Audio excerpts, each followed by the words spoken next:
4, 3, 2, 1. Broadcasting live from the Newsmax studio in New York City. A fusion of politics, commentary, entertainment, and sports. Steve and his team bring you the latest news and opinion now. Here is Steve Malzberg. You are the ones who helped reach all the voters, make sure that we knew that they were important to this election because it's a group effort, it's not a solo. And so we all have a right to be proud of our state tonight. Thank you very much.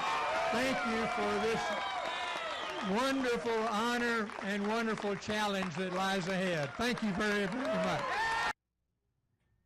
All right, folks, a victorious Thad Cochran yesterday, but there's call it a problem, and that problem, or that caveat is a better description, I would guess, is that Thad Cochran won his narrow victory over challenger Chris McDaniel in their runoff by using Democratic votes and African-American votes, and that's perfectly legal in that state. However, there's some pushback, and Chris McDaniel insinuating that he's not going away.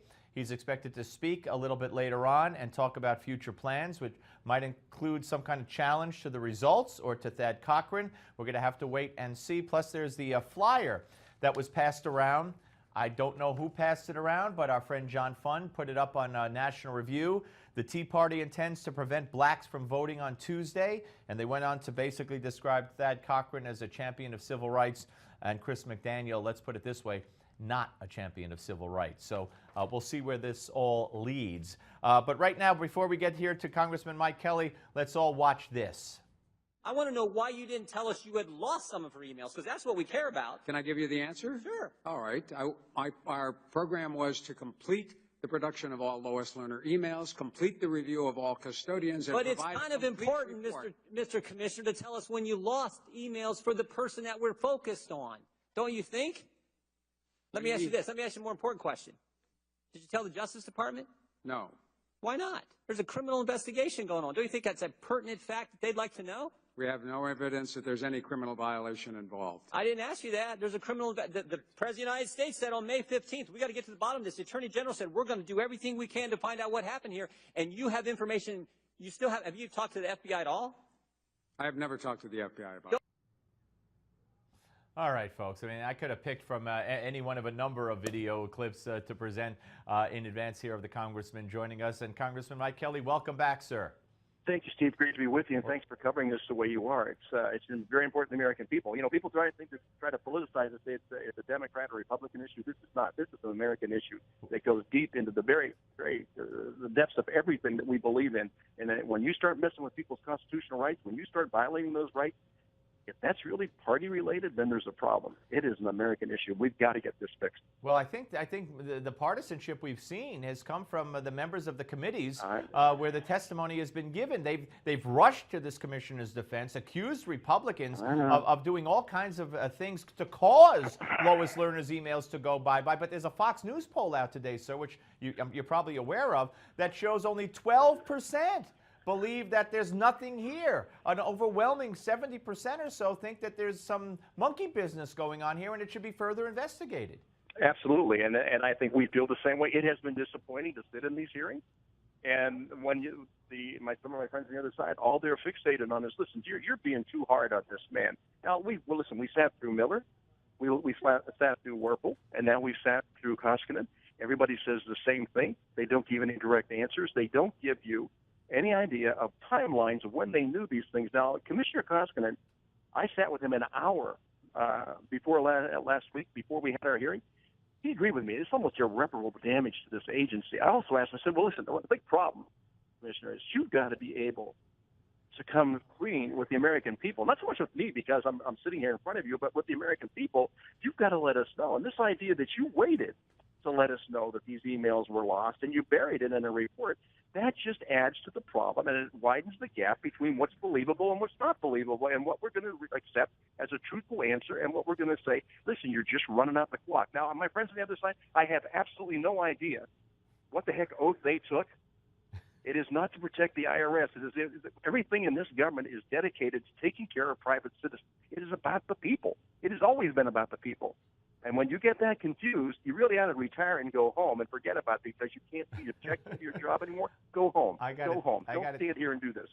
Threatening to leave and objecting and apologizing to the commissioner. Let me ask you this. Is the commissioner a nicer guy in a one-on-one as you had with him away from the committee or in a different setting than he is? Because many have accused him of just exhibiting much arrogance. Well, one-on-one, he was a very respectful guy, and we agreed. I said, first of all, I don't know why you're here. You're a real estate guy. You have no business to be running this agency at 90. Well, wait a minute. Let me interject, and I hate to interrupt, Congressman. Are you aware of a report today that says he's given $85,000 over the years to Democratic candidates and Democratic causes? Right. Well, see, the first thing he told me, he said, I was in the Bush White House. I said, well, I don't care what house you were in. I'm just asking you now. You're going to be in the House of Representatives on Friday. We need to get to the bottom of this for the American people. Now, this stuff gets bandied back and forth. But no, one-on-one, not bad. But when he sits in front of the group, he really becomes a very arrogant person, almost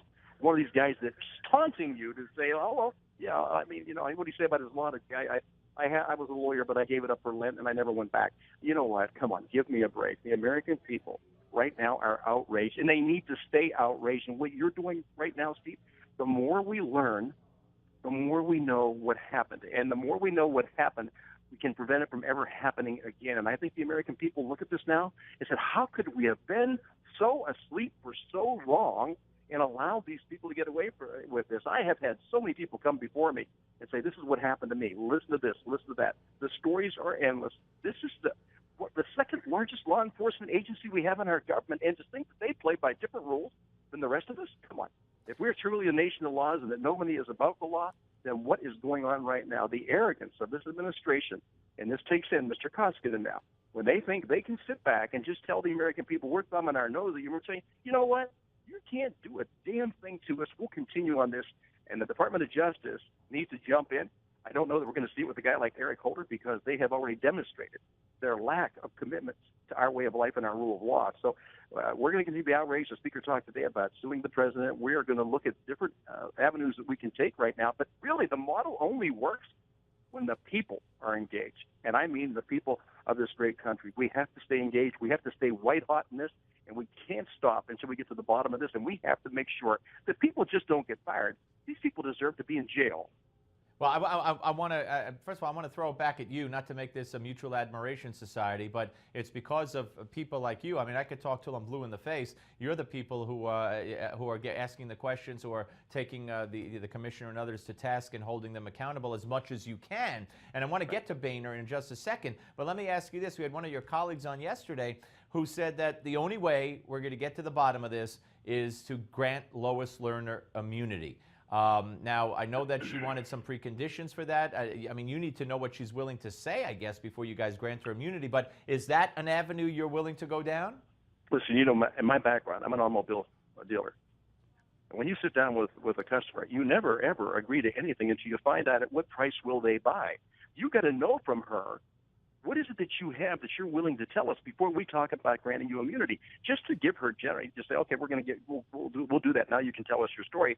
We've got to know what she's got the ability to tell us right now. I just think that sometimes we get a little bit, we're trying to jump ahead on this, and we're trying to go a little bit quicker than maybe we need to. I want to make sure that we have everything tied down the way it should be tied down so we can get to the bottom of it. I do think that once we get to a certain level, we're going to start talking to IT people. We're going to be talking to people that we can make sure that the whistleblowers don't get hurt.